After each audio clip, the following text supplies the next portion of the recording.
భూమి మీద అన్ని కష్టాలు తీరడానికి ఒకటే ఒక పరిష్కారం, డబ్బు. డబ్బు ఉంటే ప్రపంచంలో అన్ని కష్టాలు చిటికలో తీర్చొచ్చు. ఇలా నీకు అనిపించింది అనుకో, నువ్వు రెండిట్లో ఏదో ఒక ఈ రెండిట్లో ఏదో ఒక దాంట్లో ఉన్నట్టు. ఒకటి, నీకు డబ్బు చాలా అవసరమై ఉండొచ్చు.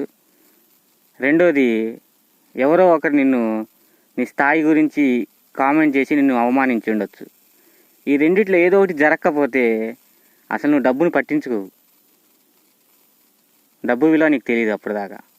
ఈ రెండిట్లో ఏదో ఒకటి జరిగినప్పుడు నీకు డబ్బు చాలా అవసరం అనిపించిద్ది. ఈ ప్రపంచంలో డబ్బు కన్నా ఎక్కువ ఏదీ లేదు, ఎలాగైనా డబ్బు సంపాదించాలి అని చెప్పి నీ బ్రెయిన్లో ట్రింగ్ అని ఒక గంట మోగిద్ది. కానీ మనకు ఒకటి వెనక్కి లాగిద్ది, మంచితనం. మంచిగా ఉంటే ఎక్కువ డబ్బు సంపాదించలేమని